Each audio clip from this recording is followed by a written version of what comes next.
नमस्कार।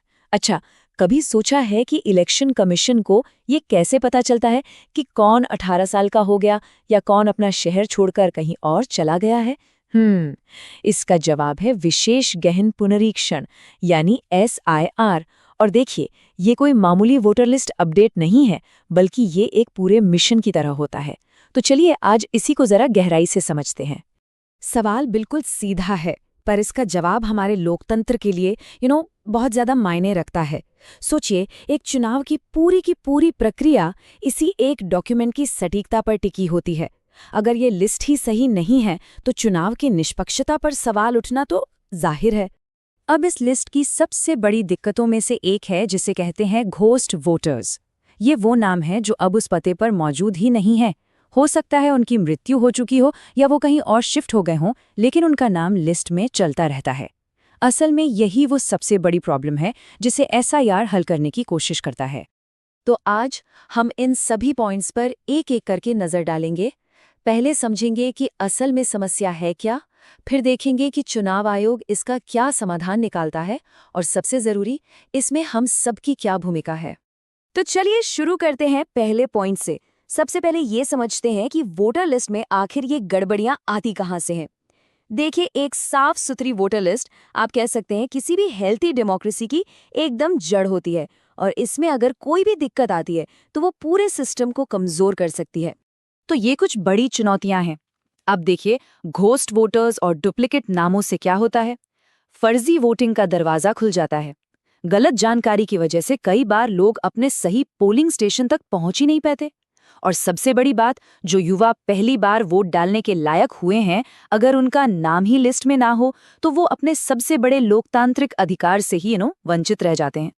तो इन्हीं सारी मुश्किलों से निपटने के लिए चुनाव आयोग के पास एक बहुत ही पावरफुल टूल है, और इसी का नाम है मिशन सिर। ये एक बहुत बड़ा अभियान है जिसका सिर्फ एक ही मकसद है, वोटर लिस्ट को पूरी तरह से साफ सुथरा बनाना।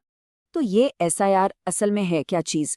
ये एक मिशन की तरह चलाया जाता है। मतलब बाकायदा इलेक्शन के कर्मचारी घर घर जाकर एक एक जानकारी वेरीफाई करते हैं।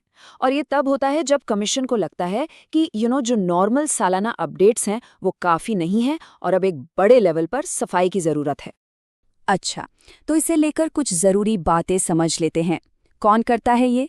इसे करता है भारत का चुनाव आयोग, ECI, और उन्हें ये पावर मिलती है संविधान के आर्टिकल 324 से। क्यों किया जाता है? मकसद बिल्कुल साफ है, एक ऐसी वोटर लिस्ट जो 100% 100% एरर फ्री हो। और ये कब होता है? आमतौर पर बड़े चुनावों से ठीक पहले, जैसे लोकसभा या किसी राज्य के विधानसभा चुनावों से पहले। अब देखिए, ये काम सिर्फ इलेक्शन कमीशन का नहीं है, बिल्कुल नहीं। एक सही वोटर लिस्ट बनाने में हम सबकी, हर एक नागरिक की एक बहुत बड़ी और महत्वपूर्ण भूमिका होती है। चलिए देखते हैं कि इस मिशन में एक आम नागरिक कैसे अपना योगदान दे सकता है। तो जब ये SIR अभियान चलता है तो हम सब इसमें कैसे मदद कर सकते हैं? 4 जरूरी चीजें हैं। पहली, जब बूथ लेवल ऑफिसर, जिन्हें हम BLO कहते हैं, घर आएं तो उन्हें सही जानकारी देनी चाहिए। अगर परिवार में किसी का नाम जुड़वाना है, खासकर जो अभी 18 साल के हुए हैं, तो फॉर्म 6 भरें। अगर किसी सदस्य का नाम लिस्ट से हटवाना है तो फॉर्म 7 का इस्तेमाल करें, और किसी भी तरह की गलती को ठीक कराने के लिए फॉर्म 8 भरें। और एक मजे की बात बताऊं, अब इन सब चीजों के लिए कहीं जाने की भी जरूरत नहीं है। वोटर हेल्पलाइन ऐप है ना, अपने फोन से ही कोई भी नागरिक इन सभी फॉर्म्स को खुद मैनेज कर सकता है। कितना आसान हो गया है सब। अच्छा, अब हमने ये तो समझ लिया कि ये प्रोसेस काम कैसे करता है, पर हर बड़ी चीज की तरह इसके भी 2 पहलू हैं। कुछ फायदे हैं तो कुछ चुनौतियां भी हैं। चलिए दोनों पर एक नजर डालते हैं। तो फायदे तो बिल्कुल साफ साफ दिखते हैं। फर्जी वोटर बाहर हो जाते हैं, एक ही आदमी 2 जगह वोट नहीं डाल सकता, और नए वोटर्स को शामिल करने का ये एक तेज तरीका है। लेकिन सिक्के का दूसरा पहलू भी है। कभी कभी इंसानी गलती हो जाती है और किसी सही वोटर का नाम ही कट जाता है। फिर घर घर सर्वे में डेटा प्राइवेसी का भी एक सवाल उठता है। और हाँ, ये एक बहुत लंबी, खर्चीली और मेहनत वाली प्रक्रिया है। तो आखिर में हम SIR को कैसे समझें?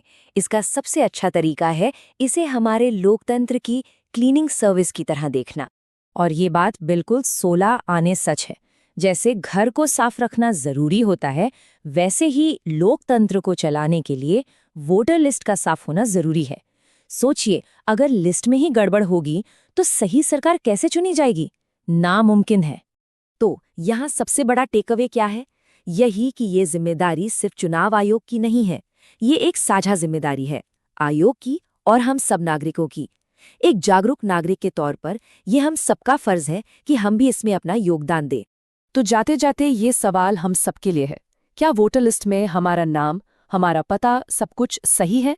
एक बार चुनाव से पहले वोटर सर्विस पोर्टल पर जाके चेक जरूर कर लेना चाहिए, क्योंकि याद रखिए, एक मजबूत लोकतंत्र की पहली सीढ़ी एक साफ और सही वोटर लिस्ट ही होती है।